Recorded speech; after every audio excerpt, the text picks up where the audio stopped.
Hello everyone, this is Julian from Kanen Coffee, and today we have a Profitec heat exchanger machine with us in the shop.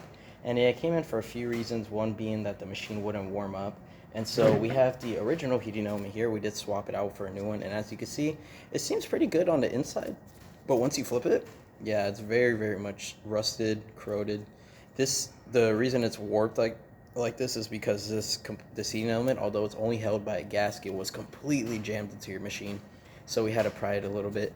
But as you can see, the actual connections is completely corroded, completely rusted. And so we replaced that. We also replaced both of the wiring that goes to your heating element, because usually what you would see is you would see burned connections at the tip, which I don't think I have the original one here. I might. I don't think so. Usually you just see corroding at the tip, but I ended up wanting to do the entire wires, so we replaced both of them, as you can see. These are the old ones. I replaced them with two new ones just in case that there's something wrong with the wires. And so we did that also. After that, we did replace the water pump. Your original one was from 2017, as you can see here, and there's a little bit of just water damage around the front, but that is perfectly fine.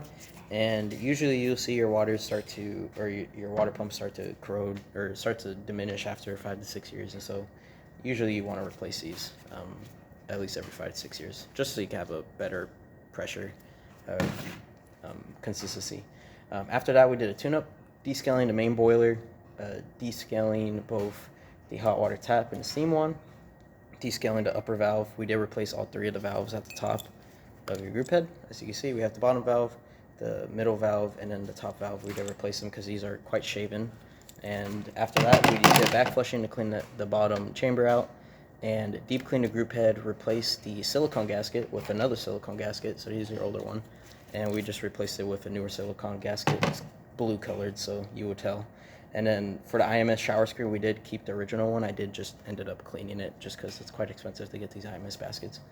And so yeah, we're going to test brewing real quick by putting this in here. I did also deep clean your portafilter with coffee detergent. I did not calibrate the grinds or the grinder to this machine, so if it runs a little too slow, a little too fast, perfectly normal. We do get to that 9 bars, as you can see, and it's starting to brew. And it looks really great what's coming out. It looks really good.